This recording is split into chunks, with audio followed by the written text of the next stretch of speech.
오늘 우리가 읽어가는 성경 말씀 에스겔서 43장인데요. 이 43장의 내용은 계속적으로 성전의 구조에 대해서 이제 설명하는 부분들에 대한 마지막 내용들이 소개가 됩니다.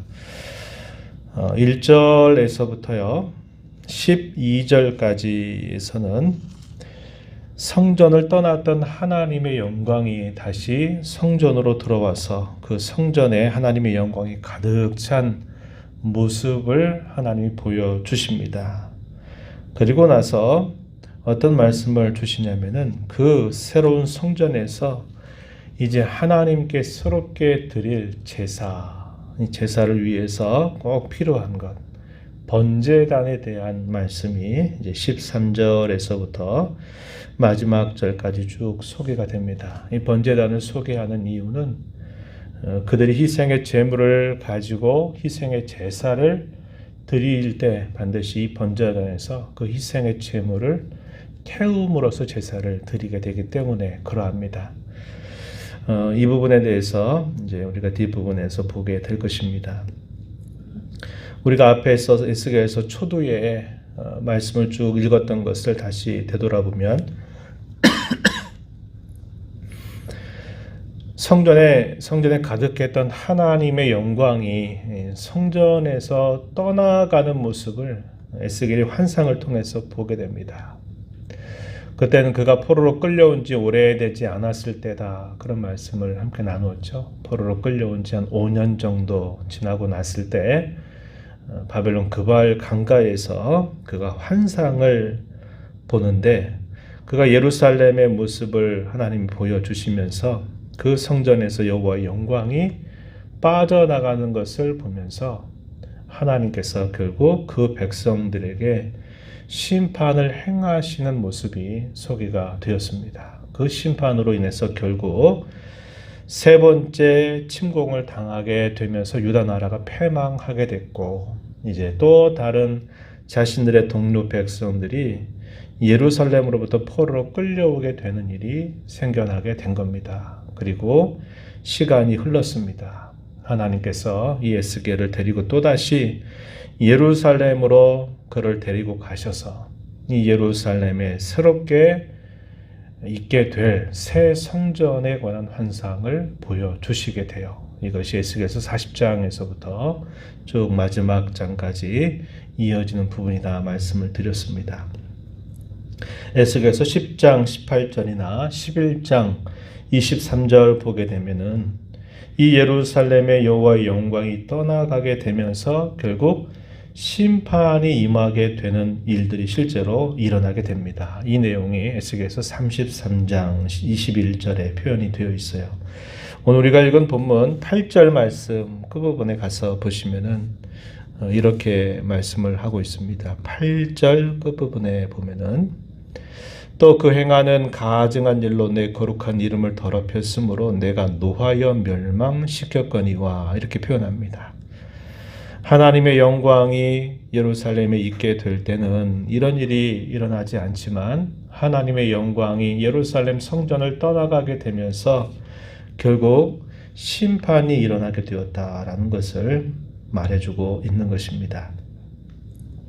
그런데 이 새 성전의 모습에서 하나님이 이제 에스겔에게 다시 보여주시는 것은 떠났던 하나님의 영광이 동쪽으로부터 다시 이 성전으로 들어와서 가득 채우게 되는 모습을 보게 된 것입니다.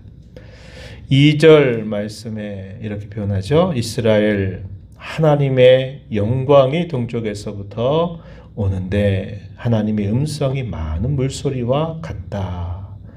땅은 그 하나님의 영광으로 말미암아 빛난다. 이렇게 표현되어 있습니다. 처음에 그에게 환상을 보여주실 때와 같은 그런 광경이 펼쳐지게 되니까 이 에스겔은 두려움 가운데서 땅에 엎드려서 하나님께 경배를 드리게 된 것입니다. 3절 끝부분에 내가 곧 얼굴을 땅에 대고 엎드렸다. 그때 여호와의 영광이 동문을 통해서 성전으로 들어왔다고 이야기합니다. 5절에 보면 여호와의 영광이 성전에 가득하게 되었다라고 말해주고 있는 것이죠. 그러면서 하나님께서 이 성전의 본래적인 그 기능이나 역할이 무엇인가 설명해 주시기를 7절에 보면은 이렇게 말합니다. 이는 내 보호자의 처소다. 내 발을 두는 처소다. 내가 이스라엘 족속 가운데 영원히 있을 것이다 라고 이렇게 말씀하시고, 다시는 나의 거룩한 이름을 더럽히지 않을 것이다. 영원히 함께 있을 것이다. 이런 약속을 하나님께서 덧붙여 주시게 됩니다. 성전을 하나님께서 세우시게 한 것은 무엇을 그들에게 보여주기 위한 것이냐? 하나님께서 그 백성들 가운데 함께 하셔서 그들을 다스리신다. 그들과 함께 계시다라는 사실들을 보이는 형태로 짓게 만든 것입니다.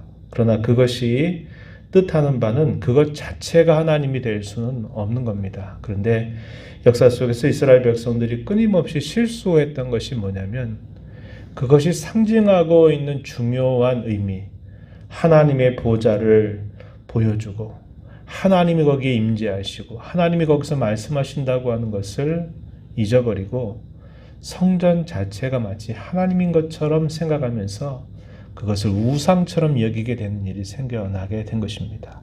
그러니까 하나님께서 말씀하신 것이죠. 이 성전이라도 너희가 나를 거역하고 나를 멀리한다면 내가 이 성전이라도 다 던져버릴 것이다. 이렇게 하나님이 말씀하신 바가 있었고, 마침내 이 말씀대로 하나님의 백성들이 하나님을 그토록 반역하게 되었을 때 하나님은 그 성전을 이방 사람들의 손에 완전히 넘겨버리시게 된 겁니다.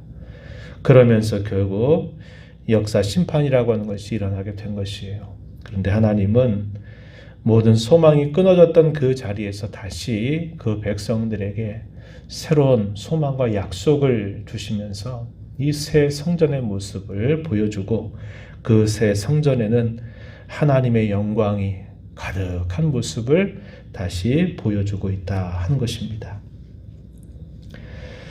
그러한 일이 있게 될 때 이스라엘 족속들이 어떤 태도가 요구되냐면은 10절에 보면은 자기의 죄악을 부끄러워하고 그 형상을 측량하게 하실 것이다. 이렇게 말씀을 하십니다. 자신들이 범했던 과거의 그 죄와 가증스러운 일들에 대해서 회개하고 돌이키게 될 때 하나님은 에스겔에게 이 새 성전의 모습을 그들에게 보여주어라. 그리고 내가 백성들에게 주는 이 규례와 법도, 이 율례를 그들로 하여금 잘 알게 해 주어라. 그리고 그 율례를 지켜 행하도록 해 주어라. 이런 말씀을 주시게 됩니다. 11절 말씀에 그렇게 말씀을 하신 것이죠. 만약 그들이 자기들이 행한 모든 일을 부끄러워하거든 너는 이 성전의 제도, 구조, 그 출입하는 곳, 그 모든 형상을 보여라. 또 그 모든 규례, 그 모든 법도, 그 모든 율례를 알게 하고 그 목전에 그것을 써서 그들로 그 모든 법도 모든 규례를 지켜 행하게 하라. 이렇게 말씀을 해주십니다. 그러고 나면서 이것이 성전에 관한 법이다. 이렇게 해서 성전에 관계된 그런 모든 계시를 마무리하고 13절에서부터 이제 보여주는 것은 그 새로운 성전에서 새롭게 드릴 예배 혹은 제사에 있어서 가장 중요한 번제단의 모습을 하나님께서 에스겔에게 보여주시게 됩니다. 근데 그 번제단은 4개의 층으로 만들어진 모습으로 보여줘요. 밑받침이 있고 그 위에 아래층이 있고 그 위에 2층, 위층에서 4층으로 된 번제단의 구조를 하나님께서 에스겔에게 보여주시게 됩니다.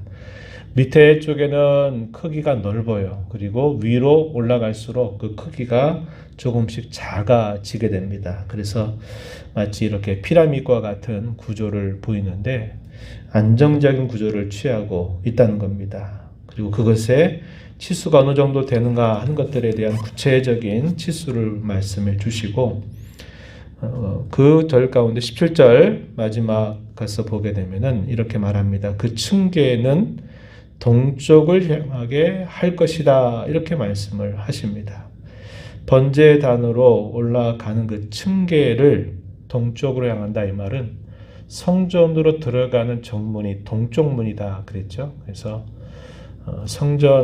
성전의 동쪽문, 입구가 있는 동쪽문을 층계로 만들라 하는 얘기는 그들이 희생의 제물을 태울 때 그들이 어디를 바라보게 되냐면 성소와 지성소가 있는 곳을 바라보면서 그 짐승을 태우게 되도록 하나님이 말씀을 하고 계신 것입니다. 이렇게 말씀을 하시는 데에는 우리가 앞에서 읽었던 말씀 가운데 이스라엘 유다가 패망하기 전에 그 유다 내에서 벌어지고 있었던 가증한 우상 숭배에 대해서 하나님께서 에스겔에게 친히 환상 가운데 보여주셨던 말씀이 있었습니다. 이 내용이 에스겔서 8장에 보게 되면 자세하게 기록을 해줘요. 그 당시에 얼마나 그들의 종교가 부패하고 타락했는지를 단적으로 에스겔에게 환상 속에서 보여주었던 내용입니다. 그 가증한 일 가운데 하나가 뭐였냐면 성전으로 들어가는 그 동쪽으로 들어갔을 때 동쪽에 있는 현관 그리고 성소와 지성소가 있는 그쪽으로 향한 그 제단 사이에서 그들이 이 성소와 지성소를 등을 지고 동쪽으로 뜨는 태양을 향해서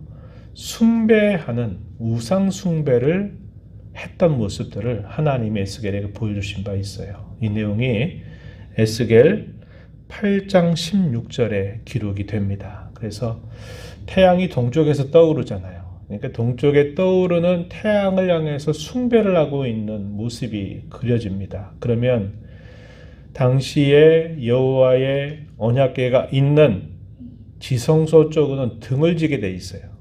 동쪽으로 이렇게 향하다 보니까 이 뒤에 있는 소위 성소, 그 다음에 지성소 쪽으로는 등을 지게 돼 있어요. 이것이 무엇을 상징하느냐면 하나님을 향해서 배교하는 모습을 그대로 보여주는 겁니다. 등을 지고 오히려 자신들이 향해야 될 이 성소와 지성소를 바라보는 게 아니라 반대로 돌아서서 동쪽에 있는 태양을 그 번제단 앞에서 태양을 향해서 숭배하는 악행을 저지르고 있었던 것입니다.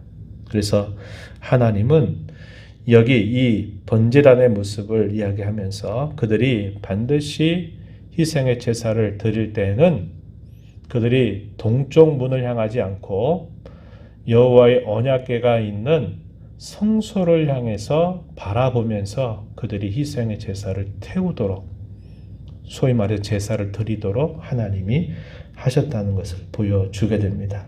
이것은 우리에게 무엇을 보여주나요? 하나님 자체, 하나님 자신에게 집중해야 된다는 것을 보여줘요.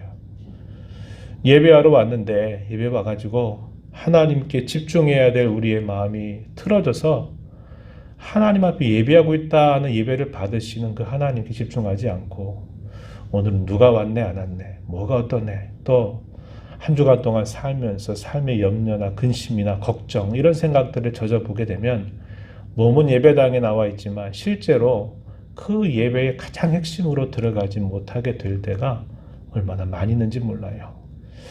이것은 마치 우리에게 그런 것들을 보여준 것 같습니다. 우리가 하나님 앞에 나오는 것은 하나님의 은혜를 바라보고 하나님의 은혜를 사모해서 나오고 하나님을 향해서 예배하고 경배하기 위해서 나오는 것인데 이것은 뒷전으로 해버리고 다른 것에 마음을 빼앗겨서 있다면 그것은 하나님이 기뻐하실 만한 예배가 될 수 없는 것처럼 우리에게 그러한 교훈들을 주고 있다 하는 것입니다.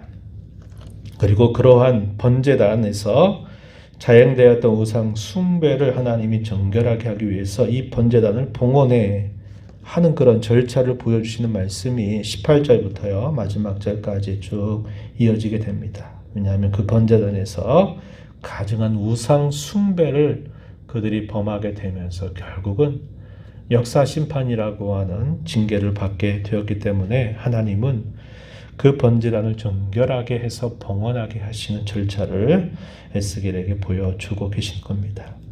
오늘 우리는 이 말씀을 통해서 하나님의 영광이 가득 채워지는 교회가 되기를 소망하면서 기도해야 되겠고, 하나님의 영광을 바라보는 그 하나님의 영광을 느끼고 경험하는 그런 성도로서 우리의 신앙의 삶을 살아가는 것이 대단히 중요함을 다시 한번 생각한다는 것입니다.